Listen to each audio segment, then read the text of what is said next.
courageux qui sont là à 8h30. Donc effectivement, on va parler de la lecture d'un article et des points clés qu'il faut retrouver dans un article pour pouvoir le lire correctement. Alors je n'ai pas de déclaration d'intérêt.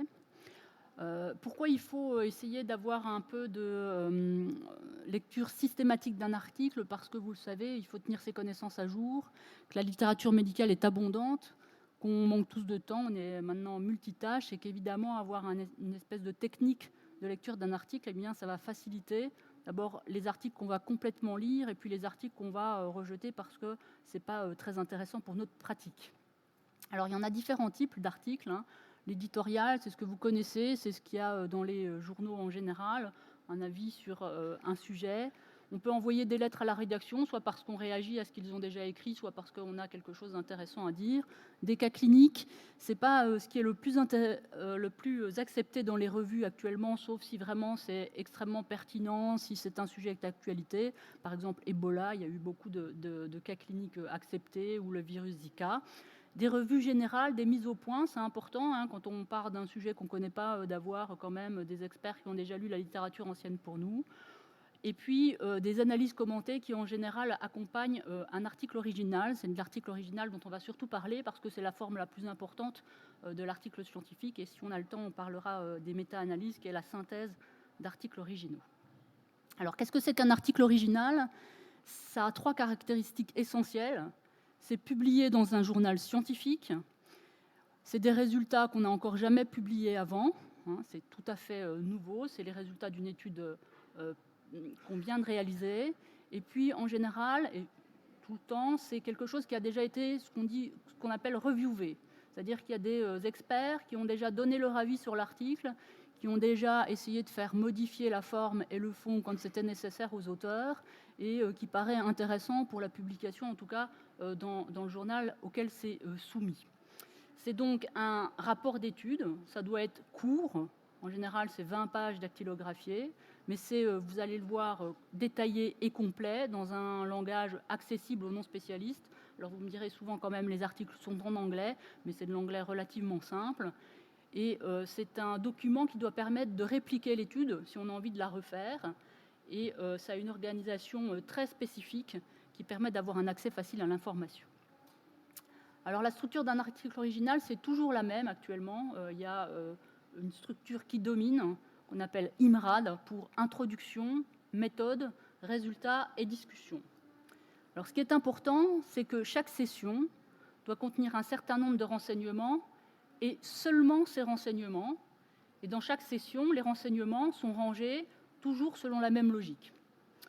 Donc chaque session est autonome, c'est-à-dire que vous pouvez lire l'introduction simplement et comprendre l'introduction, vous pouvez lire la discussion et comprendre la discussion sans lire le reste de l'article. Les sections sont cohérentes entre elles, elles se répondent, mais les informations sont uniques, donc il n'y a pas de redondance, il n'y a pas de surprise, ce n'est pas du tout un roman, mais c'est clair, rigoureux et concis. Alors l'introduction, ça répond à la question « Pourquoi cette question ?» Why en anglais. La méthode, c'est comment on a répondu à la question, how. Les résultats, c'est qu'est-ce qu'on a trouvé, donc what. Et puis la discussion, c'est quel sens on va donner à nos résultats, so what. Et puis dans ces articles, il y a des références. Ces références permettent de compléter éventuellement votre lecture. Alors, ce n'est pas une vision de l'esprit, hein, que cette structure, c'est celle qui domine. Vous voyez ici 4 grands journaux, hein, des plus prestigieux, et vous voyez qu'au cours du temps, eh bien, on regarde la structure IMRAD, comme elle apparaît dans les articles, et maintenant, c'est 100% de ces articles qui sont publiés sous cette forme. C'est à peu près la seule forme à connaître, en tout cas pour l'article original. Alors, ça a une présentation toujours avec une page de garde, et cette page de garde, elle est très importante parce qu'elle va déjà donner un certain nombre d'informations. Il faudra prendre la peine de la regarder. Alors, dans cette page de garde, en général, on dit les 4 coins, mais ce n'est pas tout à fait toujours dans les coins. Donc, il y a le titre, les auteurs. Et les auteurs, eh bien, ils ont leur affiliation, qui sont décrites toujours de façon assez complète. Ils ont aussi, et c'est très important, leur conflit d'intérêts, parce qu'évidemment, quand on analyse les résultats d'une étude, eh bien, on a envie de savoir si les auteurs avaient un intérêt, notamment un intérêt financier, à faire ces études, et puis exactement le travail qu'ils ont mené. Est-ce que c'est eux qui ont rédigé le protocole? Est-ce qu'ils ont simplement inclus les malades, ce qui est évidemment très important, mais on sait ce que chacun a fait. Et puis, après les affiliations et ces conflits d'intérêts, il y a un résumé qui est fidèle à l'article avec des mots-clés. C'est ces mots-clés que vous retrouvez quand vous utilisez un logiciel de recherche d'articles. Évidemment, la date de parution et le journal. Alors, on va détailler chacune des sections. Donc, l'introduction, elle a deux buts. Elle doit vous donner de l'information sur le sujet et elle doit expliciter l'hypothèse des auteurs et l'objectif de leur travail original. Donc, à la fin de la lecture de cette introduction, il est possible de répondre à un certain nombre de questions. À quand remontent les travaux antérieurs sur le sujet? À qui ils sont attribuables? C'est important parce qu'on veut savoir si c'est toujours les mêmes équipes qui font un peu les mêmes travaux ou s'il y a différentes équipes qui travaillent sur le même sujet, qui ont éventuellement des résultats qui sont différents. En quoi ces travaux étaient-ils importants? Et comment l'étude que vous avez menée s'inscrit dans ce contexte? À la fin de l'introduction, il y a toujours l'hypothèse de l'étude et l'objectif de l'étude, donc la question que vous vous êtes posée, et puis le moyen que vous avez utilisé pour répondre à cette question. Alors, c'est quoi les objectifs d'une étude? Finalement, ils ne sont pas si nombreux que ça. Il y en a 3. C'est décrire, comprendre ou évaluer. Et cet objectif, en général, il est présenté sous la forme d'un verbe à l'infinitif.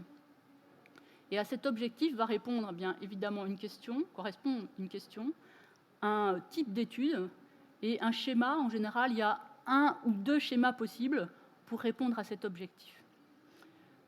Donc décrire, le premier objectif, c'est donc des études qu'on appelle descriptives et on répond à la question quel est l'état de la population?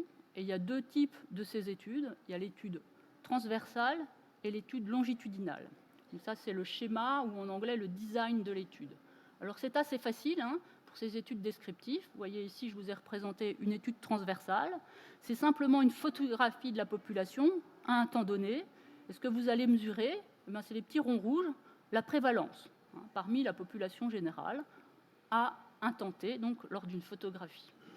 Il y a des études descriptives qui sont longitudinales, donc qui se déroulent au cours du temps. Cette fois, ce n'est pas une photographie, c'est une vidéo de la population sur une période de temps donnée, et ça mesure l'incidence. Donc on regarde les sujets qui vont présenter ce qu'on recherche, une pathologie par exemple. Quand l'objectif est comprendre, ce sont des études qu'on appelle explicatives, et on va chercher à savoir quels sont les déterminants de la santé. Il y a également 2 types d'études, c'est les études exposées, non exposées, et les études cas témoins.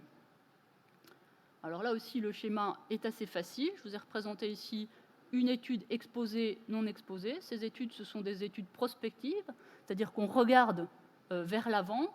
Et ce qu'on va regarder, c'est on va prendre 2 populations de sujets qui ont un facteur de risque, l'exposition qui est connue. Alors ici, les fumeurs, les non-fumeurs, et on les suit.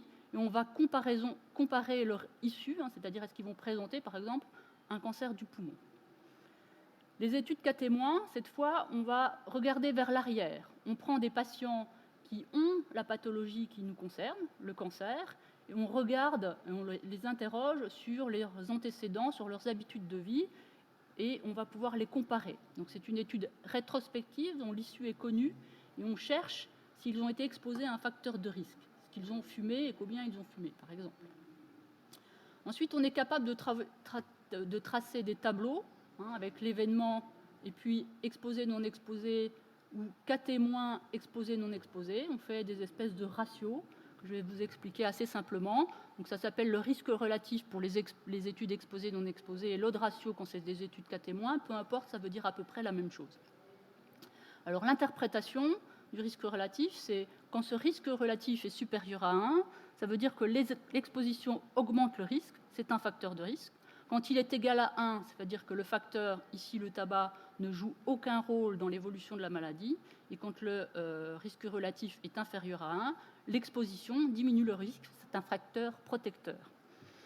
Dans les études cas témoins, on a l'odd ratio, mais c'est le même raisonnement. Quand il est supérieur à 1, il s'agit d'un facteur de risque. Égal à 1, le facteur ne joue aucun rôle dans l'évolution de la maladie. Inférieur à 1, il s'agit d'un facteur protecteur.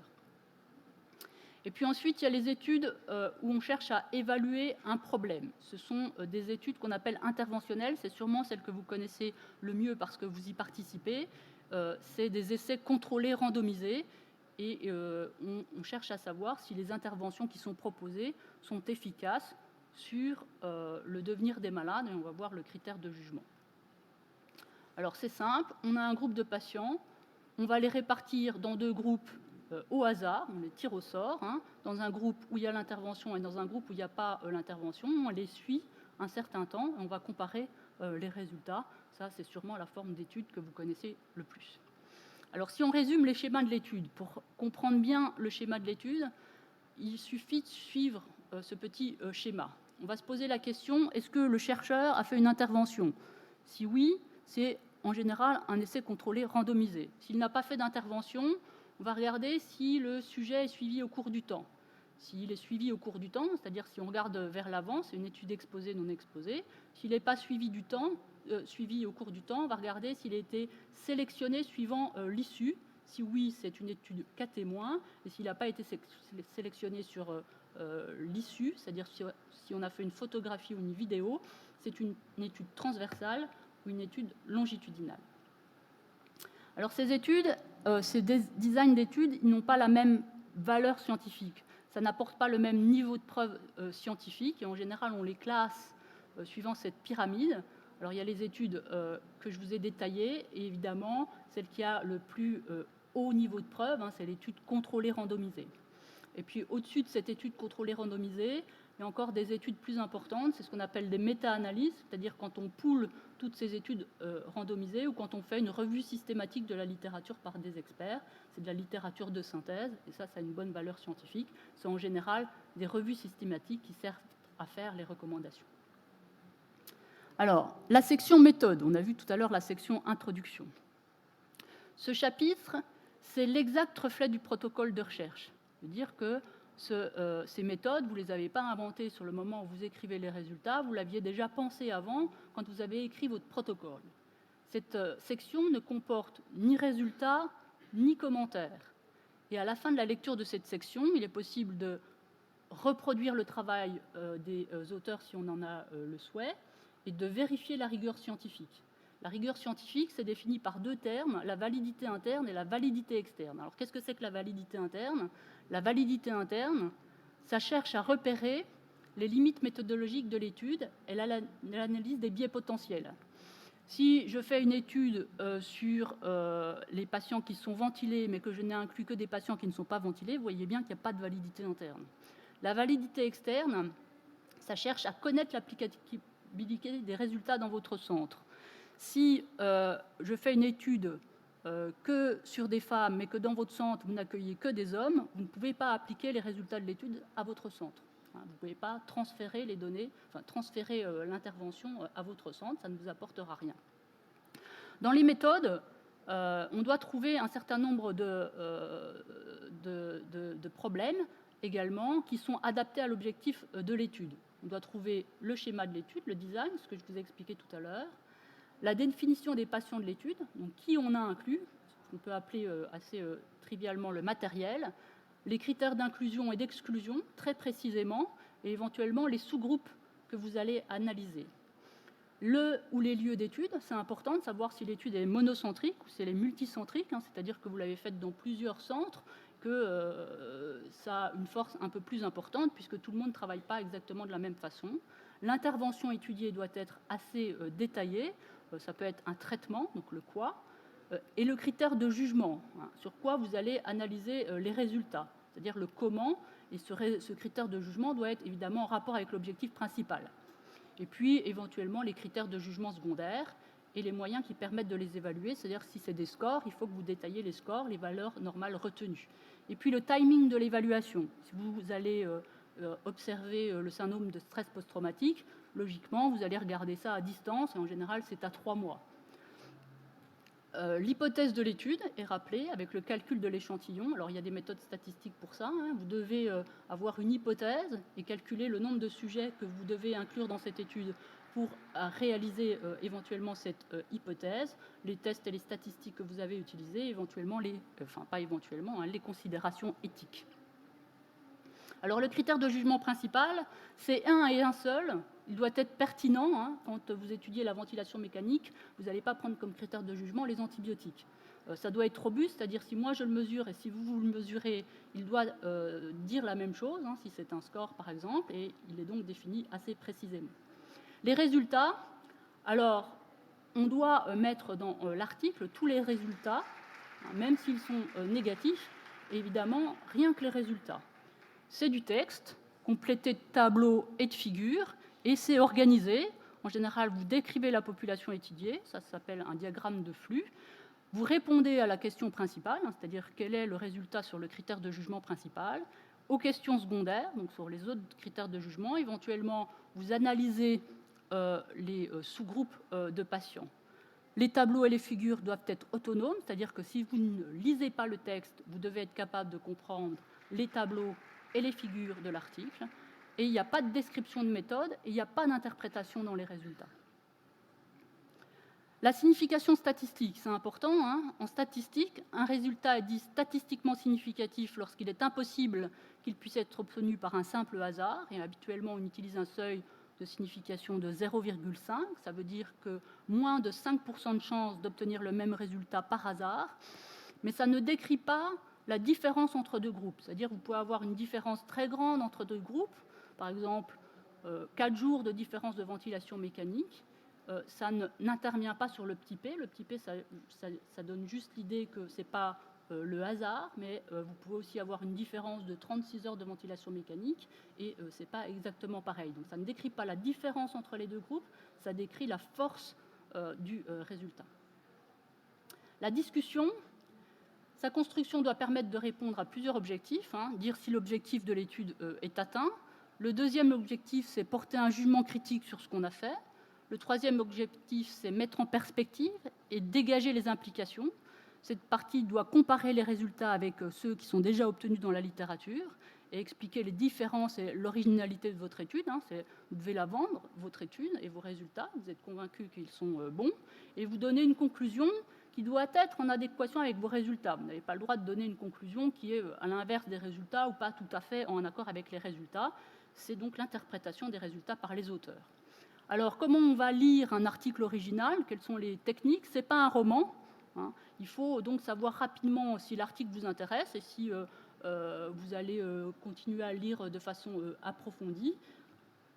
Et pour ça, il y a plusieurs façons de faire. Il y a des gens qui lisent d'abord la discussion et puis l'introduction. Et puis, il y a des gens qui lisent un petit peu différemment. Il faut en lire beaucoup pour savoir quelle va être notre façon de lire. Et de toute façon, il faut lire et relire quand on est intéressé par un article. Je vais juste vous montrer ça parce que j'ai dépassé le temps, qui est une étude qu'ont fait Romain Sauneville, Emmanuel Canet et Benjamin Strimpf lors de leur mémoire de desk et qui ont regardé ce qui se passait quand on donnait des articles à lire à des internes et leur compréhension en fonction de ce qu'on leur donnait. Alors on donnait à certains internes l'article de façon intégrale, à d'autres l'article sans discussion et à certains uniquement le résumé. On les interrogeait après pour savoir ce qu'ils avaient compris du critère principal de l'étude et donc du résultat de l'étude. Et vous voyez que quand on donne que le résumé, il y a la moitié des internes qui, au bout de quelques mois, ont oublié quel était le résultat de l'étude, tandis que quand on regarde l'article en entier, la plupart quand même ont retenu quel était le résultat de l'étude. Voilà, je vous remercie pour votre attention.